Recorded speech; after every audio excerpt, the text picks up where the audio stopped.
Sino po may-ari nung bahay?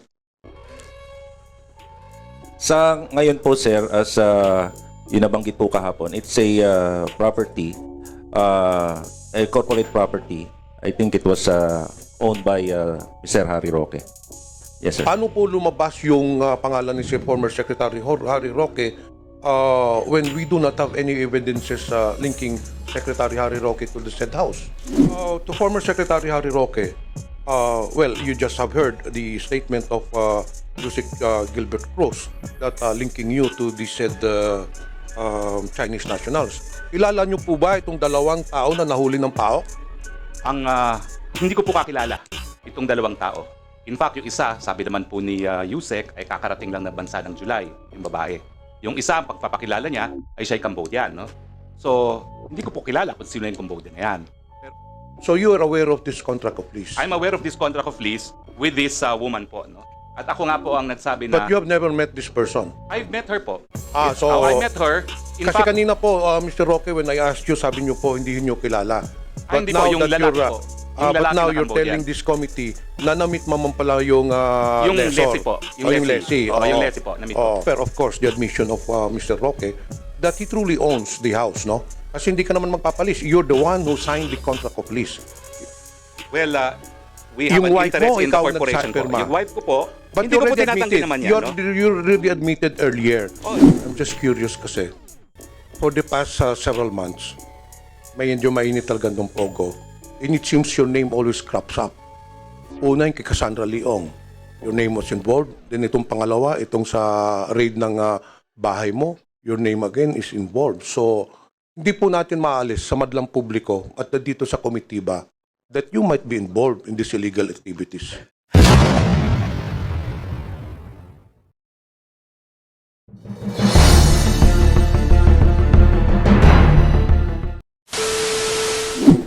Okay, Congressman, Vice Chairman, Thank you, Johnny Pimentel, you are now Congressman recognized. Busita. I'm adamant because I have another hearing sa legislative franchise at 1 p.m. and there is a very important matter to approve. Now anyway, my second matter, I'll just be very brief. Again, may I reiterate my previous question to Yusek Gilbert Cruz, whether yung grupo ba ninyo ang nag-apprehend doon sa two Chinese nationals in Baguio? Yes, Your Honor. It's with the Bureau of Immigration and regional offices of Cordillera, CIDG, and the Anti-Cybercrime Group of Cordillera. Mr. Chair, pero kayo pong lead agency noon, ano? Yes, sir. Okay, can you, for clarification purposes, sino po ba itong dalawang Chinese national na nahuli ninyo doon? Yung dalawang wait, sir, I'll just get my records. Yung dalawang Chinese nationals po doon, sir, is the female one is Wan Keeping, who arrived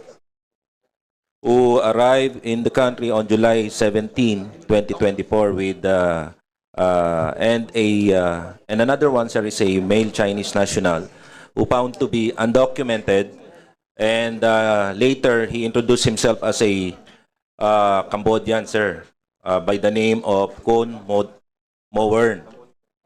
And later on, sir, we found out na siya po ay isang fugitive wanted for prosecution under an Interpol Red Notice, and his real name, sir, is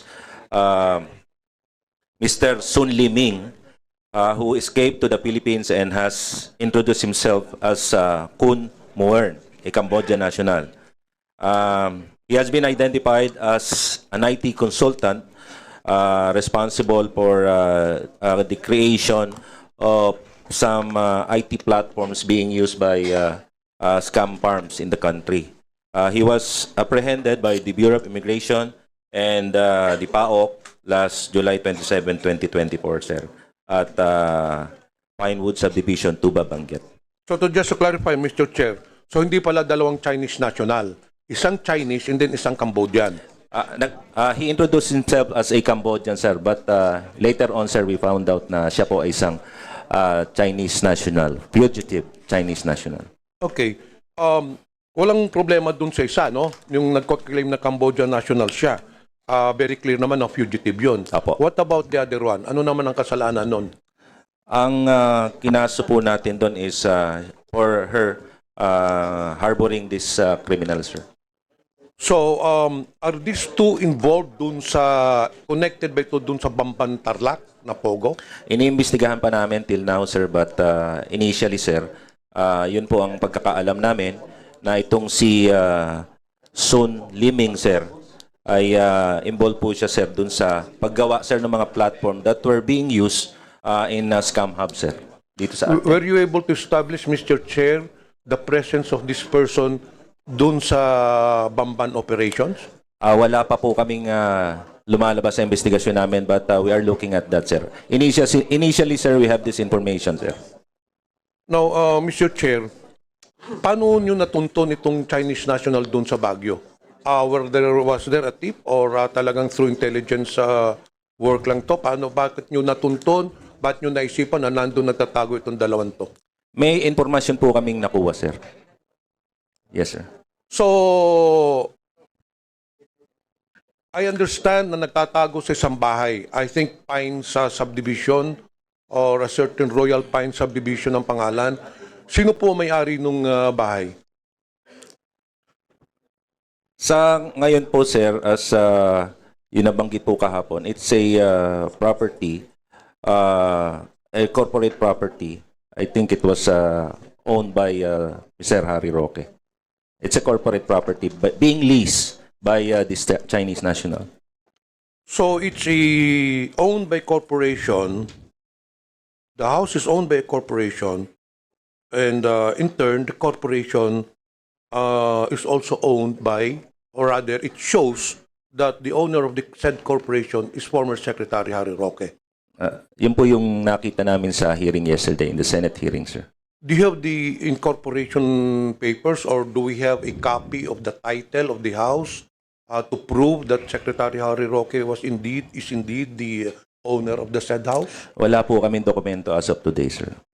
So more or less, we are assuming that Yes, it's sir. owned. Yes, sir. Paano po lumabas yung pangalan ni si former Secretary Harry Roque when we do not have any evidences linking Secretary Harry Roque to the said house? As to the information kung bakit lumabas po yung pangalan ni Mr. Harry Roque is hindi po sa amin, sir, nanggaling. Siguro po, sir, may mga nagtanong-tanong po doon if whether kung nakikita po nila si Mr. Harry Roque doon o former spokesperson Harry Roque. So, hindi na po namin alam, sir, kung saan nanggaling ang informasyon. Mr. Chair, can we do some diligence work on this matter because this is very important to establish whether that it is the house is truly owned by Secretary Harry Roque. Can we send some people to the registrar or to the local government unit to ask for documents, titles, and of course to the SEC regarding the corporation, the corporate papers linking Secretary Harry Roque to the said house? Kailangan siguro natin yon. Can we do that? Yes, sir. Yeah, we can have our investigation. To former Secretary Harry Roque, well, you just have heard the statement of Yusek Gilbert Cruz that linking you to the said Chinese nationals. Kilala niyo po ba itong dalawang tao na nahuli ng PAOK? Hindi ko po kakilala itong dalawang tao. In fact, yung isa, sabi naman po ni Yusek, ay kakarating lang ng bansa ng July, yung babae. Yung isa, ang pagpapakilala niya, ay siya'y Cambodian. No? So, hindi ko po kilala kung sino yung Cambodian na yan. Pero actually, Manong Johnny, just to facilitate things, inaamin ko po that I have an interest in the corporation that owns the house. Hindi ko naman po dininay ito sa Senado. Ang problema lang po talaga is we're in the process of distributing property within the family. And right now, hindi po sa akin talaga yung property. But nagkasundo po kami na talagang I want to retain this property. So ngayon po, ang nag-aari ng property ay, sandali po, kunin ko lang yung pangalan, ha? At, So, former Secretary Roque, you admit that you have an interest in this house I by have an virtue of interest po. the corporation owning this house. yes po, ang may registered owner po nito is Page 2, Lot 37, Pinewood Holdings Incorporated. In turn, it is owned by a holding corporation called Biancham. Now, ang totoo po nito, I will have no more interest in Biancham according to our organization, but I will have full interest in PH2 Lot 37 Pinewood Holdings as part of our division within the holding corporation. Pero ang punto po is, meron po kaming contract of lease na ang pumirma po ay isang babae. Ang pangalan po niya ay Yoon Wan. At ito po ay dated January 15, 2024. At doon po sa pirmahan ng contract of lease na notaryado, pinresenta po niya ang kanyang passport at required din po siya na magpresenta ng Alien Certificate of Registration para patunay na legal po siya sa Pilipinas. And I would like to submit a copy of this contract of lease to this body. And likewise, I don't think you have a copy of my contract of lease yet, so I will also provide this with to the PAOK. No? So para lang pong malinaw na dahil siya po ay naka-lease, hindi po ako nakaposisyon dito. Sino Pero- po, Mr. Roque, ang pumirma dun sa lease, contract of lease? Ang pumirma po ay ang aking may bahay na si Myla Rocket.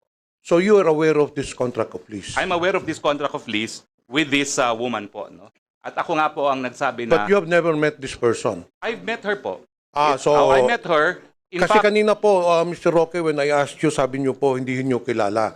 hindi po, yung lalaki po. Yung but lalaki now na you're Cambodian. telling this committee na na-meet mo man pala yung Yung lessor. Leslie po. Yung Leslie. Oo, Oo. yung Leslie po. Na-meet Oo. ko. In fact, hindi ko lang po na-meet. May isang beses pa na nag-lunch kami sa Los Angeles. No? So, wala naman po akong kaduda-duda na siya ay lehitimo. Siya ay extensively traveled at meron naman siyang ACR. Sa katunayan, she wants to be in complete compliance with the law. Kaya po ngayon, nung napaso ang kanyang ACR, umalis siya ng bansa at ang sabi niya sa akin, she's in the process of renewing her ACR. Pero ang tingin ko naging problema po rito ay itong babaeng ito na may Alien Certificate of Registration at merong passport, ang nakalagay po sa kanya single. So ngayon po, nagtataka ako kung ano talaga ang relasyon nila doon sa lalaki na nahanap sa aking bahay. No? At nung nahanap nga po yung lalaki sa aking bahay, ito nga pong si Ana, no? Ang tawag ko sa kanya Ana kasi yun yung American name niya, hinanap ko at sabi ko, sino yan? Well, yun nga po, lumalabas na yung Cambodian pala ay isang partner niya, pero ang hindi ko naman alam, hindi sila kasal, ewan ko talaga kung talaga siya ay nananatili doon, pero meron po akong katiwala doon. Kasi po, natakot ako na kapag pinaupahan ko sa incheck, sa Chino, sorry po for the derogatory word. Minsan po kasi nung ako ay nasa gobyerno, nagreklamo sa akin yung mga residente na isang subdivision sa Parañaque at rinifer ko sa OIC na NBI at ginagamit daw ang isang residential house bilang pogo. So, para nga po maiwasan na maging nagamitin ito for any other purpose, hindi ko po pinaalis yung katiwala ko doon. Nasa labas lang sila ng bahay, nag-aalaga ng hardin, nag-aalaga ng baka, at pinamamasmadan ko po kung ilan talaga ang pumapasok sa bahay. At ang sabi naman po nila, 3 hanggang 4 lang po ang talagang nag-i-stay sa bahay. At wala Mr. po Roque, talagang- kailan ho niyo nakilala itong Leslie ninyo? Well, actually ako po, na-meet ko siya sa LA, kailan lang po. Tapos na-meet ko rin siya nung simula Wait. po, no? Mr. Chair, na-meet mo yung Leslie, nasa LA ka. Hindi po. Nag-lunch kami sa LA. Okay. Nag-lunch po kami sa LA. When you met this person, this Leslie, meron ng existing contract of lease o wala pa? Meron na po. Kaya ako po siya kakilala. Kailan po nag-start yung contract of lease ninyo, Ang Mr. date Chair? po dito ay January 15, 2024 po itong hawak kong contract. So prior to the signing of the lease contract, you never knew this person? Yung lalaki po. Pero yung babae, Yung babae, kilala ko na rin. Matagal na mukhang kilala to. Kakilala ko na rin po yung babae. Pero ang contract of lease po niya is January 15, 2024. January 2024 yung contract of lease. So kailan na ho nyo nakilala itong taon to? Hindi naman po matagal. Kailan lang din po. Hindi ko lang po maalala talaga kung kailan. Pero kasi, matagal na nilang gusto i-lease yung property. Ang balita Sino ko po dun ang nagrekomenda sa inyo itong person na ito? Well, sila po talagang mapursige na gusto nilang umupa. Ako, nung una, ayaw ko talaga kasi gustong-gusto ko po yung bahay ko, no? At palagi po ako dun sa lugar na yon, no? Pero nagpupumilit at ang nangyari, ako naman po ay nandito na sa Manila. Sabi ko, sayang naman, nabubulok. Sige, paupahan na, no? So, ito po, isasubmit ko po yung aking contract of lease. Yes, please do. Pero Mr. Chair, Mr. Vice Chair, can we also have the copies of those, Secretary Roque, yung incorporators? You said a while ago that there is a corporation. Opo. Can you Royal Pines. kindly submit also to the Hindi committee? ko po dala, but I can of course submit it. All right, thank you so much. Okay. Go ahead. yeah, Mr. Chair, please submit it, Mr. Roque. So it has been established, Mr. Chair, as per, of course, the admission of Mr. Roque, that he truly owns the house, no? Kasi hindi ka naman magpapalis. You're the one who signed the contract of lease. Well, we have Yung an wife interest mo, in the ikaw corporation po. nagsapirma. Yung wife ko po, But hindi you ko po already tinatanggi admitted, naman yan, no? you already admitted earlier Oh, that hindi ko by naman virtue po- of your owning the corporation Yes po. which owned the house, so literally, kayo po may-ari nun. Now, Well, my the question is, corporation, Mr. Roque, since kayo naman ang may-ari nun, pinupuntahan din naman ninyo yon. I'm very sure, according to Mr. Cruz, dun sa mga neighborhood, nakikita po yung presence ninyo. Did you not do any due diligence getting the background of this lessee? I did po by asking for the alien certificate of registration. Hindi po ninyo tinanong kung saan negosyo, ano ba negosyo nila? Well, ang Because it seems that very oo. clear, kaya hinuli yan, i-involve talaga sa illegal pogo. ay hindi po. Hinuli po yan at ako po yung nakipag-ugnayan na sa Chinese Embassy rin dahil may wanted pala siya for financial fraud. Hindi po sa Pogo. So malinaw po yun. No? At napahiya nga po ako sa Chinese Embassy dahil ako yung malapit naman sa kanila. No? At in-explain ko rin na wala akong kinalaman na meron palang pugante sa China na nanirahan dun sa bahay na yon. No? Pero malinaw naman po na sabi po sa akin ng embassy, kaya nga po siya nasalagay sa red list ng Interpol. It's because of financial fraud. I think it is P2P in fact. Hindi ko nga alam po ano yung P2P. No? Pero P2P financial fraud, kaya siya linagay po sa Interpol red list. At hindi naman po dahil sa Pogo. So, At, Mr. Roque, Mr. Chair, wala kayong previous dealings nitong lessee? Wala po, wala po. May I ask Yusek Gilbert Cruz? Well, it has already been established, it has already been said, it's in the record that Mr. Roque owns the house. Do you think, Yusek Cruz, that Mr. Harry Roque is a person of interest, considering that the per lessee who is leasing his house is involved in illegal activities? Do you think that Mr. Harry Roque will be a subject of investigation or should be investigated? With this development, sir, we will include former spokesperson Harry Roque in our investigation. But of course, sir, we need documents coming from all the agencies involved to prove the ownership of the property.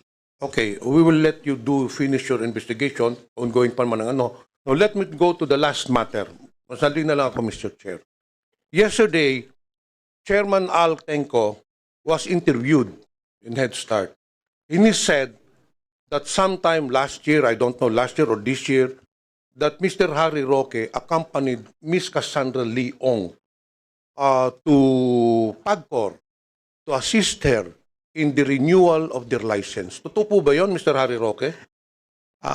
Manong Johnny, Kong, hindi po yun ang sinabi ni Chairman Altenco. But I saw it. Pero Hindi naman sa- nanood ako kahapon. That's all I did. Oo. Sa Before Senado- going to Manong, we can call May Mr. I remind the, Altenco, wait. and we can excuse me, Vice Chair. retrieve the files of the interview. It was very clear.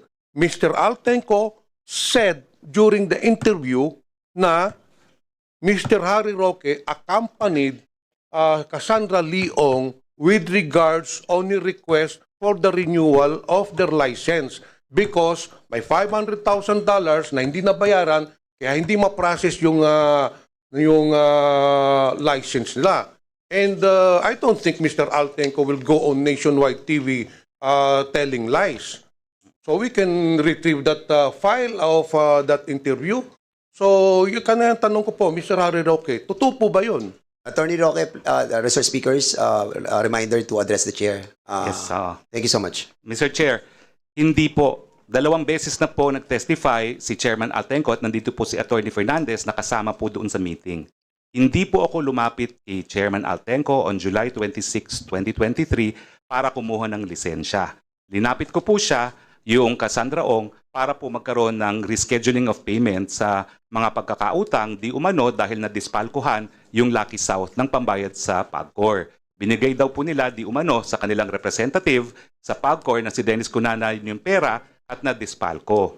At ito naman po ay 2 beses inulit Mr. Chair, ni Mr. Chairman Harry Roque, it Tangco po. pertains to the same thing. Ay, Sinasabi nyo, ang dinideny, ang tinanong ko sa inyo, totoo ba na nagsama kayo? Totoo po, yun sinamahan ko yun po. po ang tanong ko. Opo, pero- Now, ang sinasabi nyo, you are denying na hindi dahil dun sa renewal ng license, dun Tama sa po. bayad. But it's still the same issue dahil you cannot renew your license until such time that the $500,000 dollars will be paid. So ganun din po ang objective nun. Kaya sinamahan nyo siya para matulungan na mabayaran yung 500,000, but the ultimate objective is for the renewal of the license. Hindi po ba? Mr. Chair, hindi po. Kasi hindi pa po mapapaso yung lisensya at that time.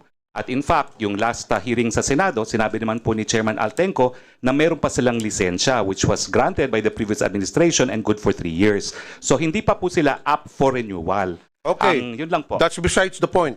But you admit that sinamahan po ninyo si Cassandra Leong sa PABCOR to meet with Altenco. Totoo po yan. At paulit-ulit ko naman po yan. In-affirm din po, Mr. Chairman, sa Senado. So, Mr. Roque, Mr. Chair, ano ang relasyon ninyo kay Cassandra Leong? Are you a legal counsel? Are you a consultant?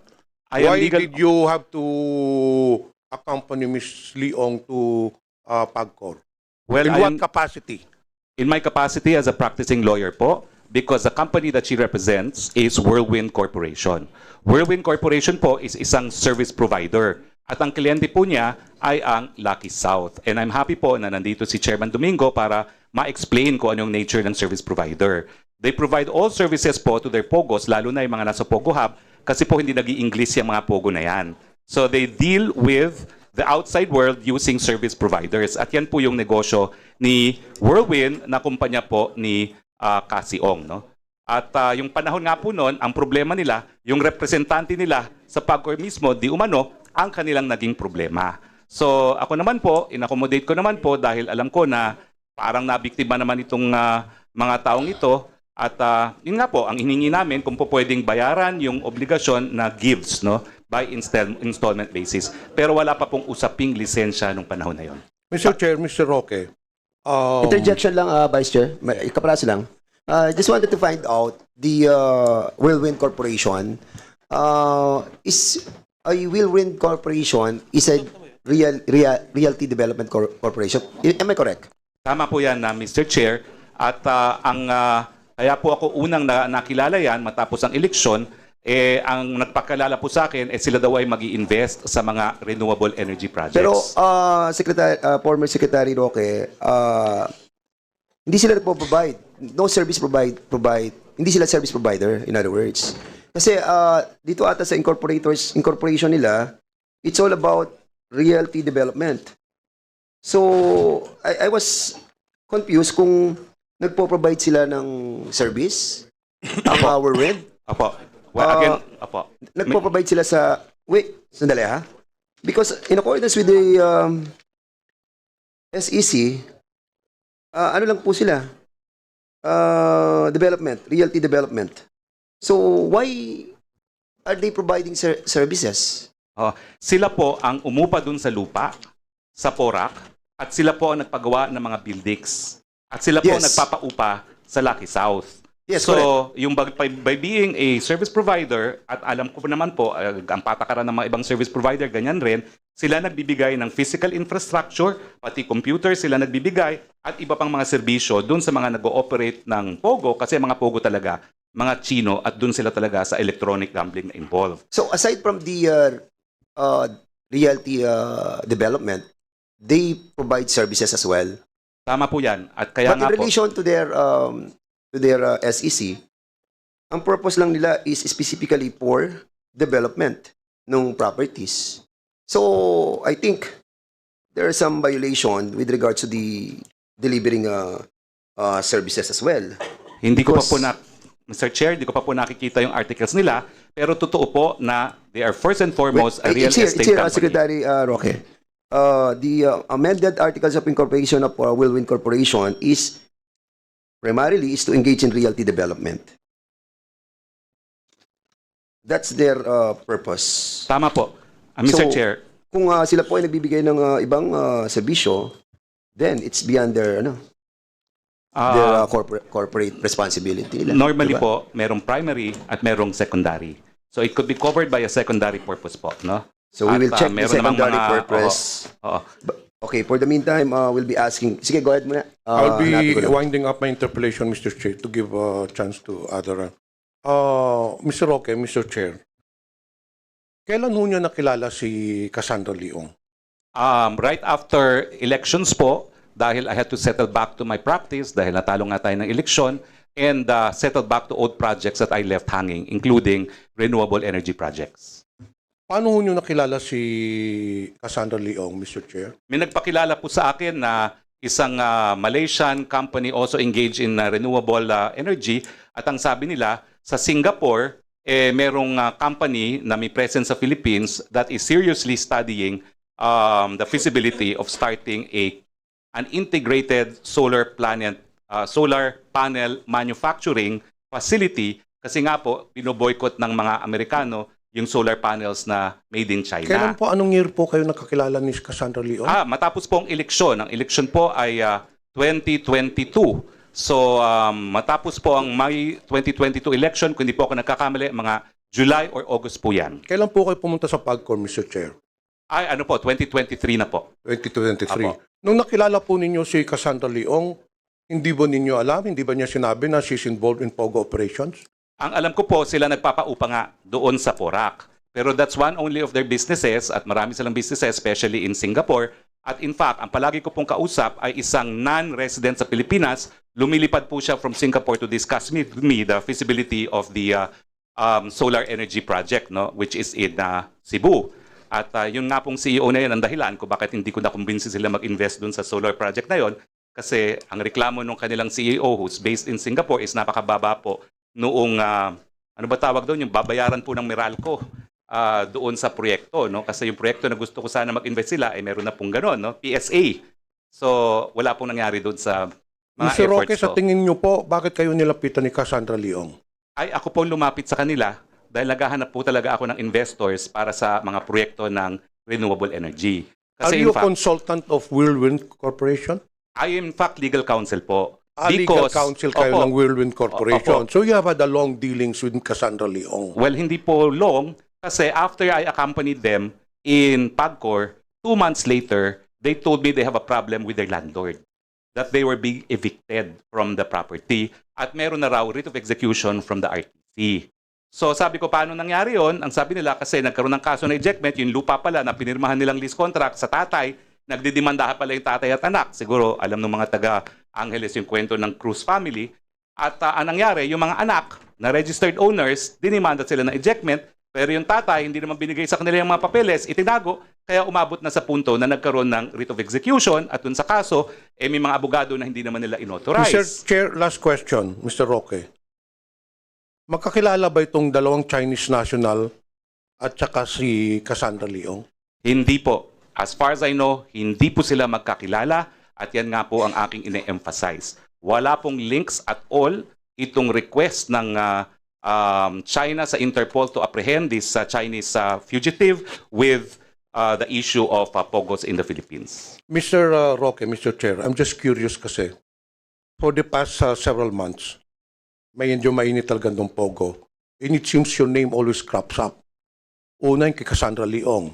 Your name was involved. Then itong pangalawa, itong sa raid ng bahay mo, your name again is involved. So, hindi po natin maalis sa madlang publiko at dito sa komitiba that you might be involved in these illegal activities. Hindi po tama yon, and I don't think there's any basis for saying that. Dahil sabihin na po natin na ako yung nag-aabogado, ang pag-aabogado po is not a basis for criminal liability unless you perform illegal acts. And then And not only that, Mr. Roque, may nakitang papeles, dokumente doon, signed by you when you're still the secretary during the previous administration, doon sa ni-raid sa Bambam or Porac, I think. Opo, salamat po, at gusto ko pong explain yan. So on two occasions, your name was involved in these illegal activities. Matapos po na kunin akong abogado ng Whirlwind at isasubmit ko po ngayon sa komite yung aking formal entry of appearance sa 3 hukuman, sa Municipal Trial Court Porac, Pampanga, sa RTC 114 Angeles City, at saka sa Court of Appeals sa ngalan ng Whirlwind. Yung unang-unang ginawa po namin itong ad cautelan motion to quash or recall writ of execution na inisyu ng Angeles City, Pampanga. Nanaig po kami dito. So it was a minor victory na na-prevent namin yung ejectment. Now, yung panahon naman po yun, ay yung isa kong dating staff ay nagsimula mag-aral ng flying sa Clark. At matapos po ang isang hearing, sabi ko, nandito ako sa Angeles, join us, no? At doon po nagkakilala yung staff ko na si De La Serna na taga Bohol at saka si Cassie. Na matapos po na nag-meeting sila, sinabi naman ni De La Serna na siya magsisimula sa Clark at nagtanong, meron bang alam na po pwedeng tirhan dahil siya po ay taga Bohol. At ang alam ko po, ang sabi ni Cassie, pwede naman, meron kaming tirahan doon, kaya lang temporary lang kasi nga, depende ko ano mangyari doon sa kaso ng execution. Kaya po, nandoon siya doon sa premises, pero doon po siya sa tirahan. Hiwalay po yung tirahan doon sa lugar kung saan ginagawa yung negosyo. Yun lang po yun. Thank you, Mr. Chair. I have no further questions. I'll just await the result of the investigation of PAOK. And let's just hope, Mr. Roque, that there will be no more cropping up of your name in next raids or whatever. Kung mga ano, baka may iba pa kayong bahay na pinaparentalan po. Wala na po. Pero Congressman Pimentel, Manong Johnny, you know me from the 17th Congress. I have no further And question, Mr. Mr. Chair. Chairman, maraming salamat po for the opportunity to explain. And of course, I'd like to thank you for this privilege to come back to what I consider as my home, the House of Representatives. Maraming Yes, salamat po. a former colleague, Congressman, the former Congressman Harry Roque,